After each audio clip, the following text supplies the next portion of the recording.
Es ist dem Feind gelungen, die Front in breiter Formation zu durchbrechen. Im Süden hat der Gegner Zossen genommen und stößt auf Stahnsdorf vor. Der Feind operiert jetzt am nördlichen Stadtrand zwischen Frohnau und Pankow. Und im Osten ist der Feind bis zur Linie Lichtenberg-Marsdorf-Karlshorst gelangt. Mit dem Angriff Steiners wird das alles in Ordnung kommen. Mein Führer, Steiner konnte nicht genügend Kräfte für einen Angriff massieren. Der Angriff Steiner ist nicht erfolgt.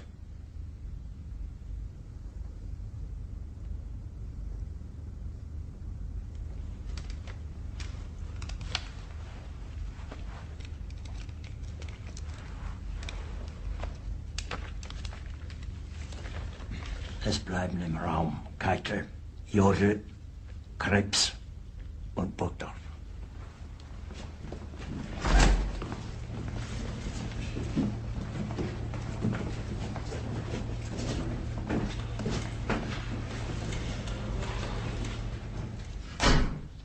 Das war ein Befehl!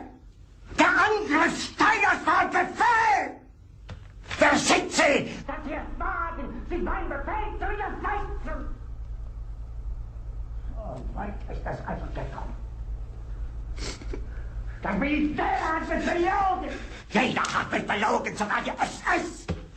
Die gesamte Generalität ist nichts weiter als ein Haufen niederträchtiger, treuloser Feiglinge! Mein Führer, ich kann nicht zulassen, dass die Soldaten, die für Sie verbringen... Nicht als Feiglinge! Verräter, Versager! Mein Führer, was Sie da sagen, ist ungeheuerlich! Die Generalität ist das Geschmeiß des deutschen Volkes! Sie ist ohne Ehre!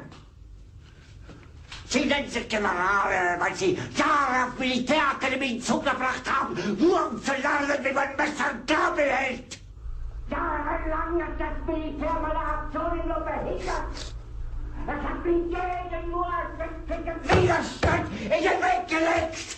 Ich hätte gut daran getan, von Jahren alle höheren Offiziere liquidieren zu lassen, wie Stalin.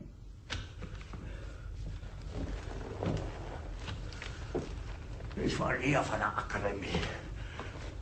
Und doch habe ich allein auf mich gestellt, ganz Europa erobert. Verräter!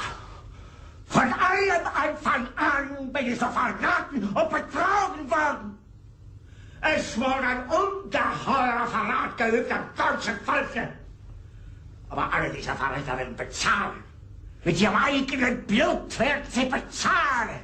Sie werden das saufen in ihrem eigenen Blut.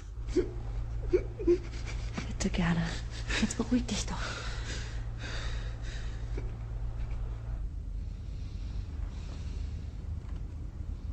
Meine Befehle sind in den Wind gesprochen. Es ist unmöglich, unter diesen Umständen zu führen. Es ist aus.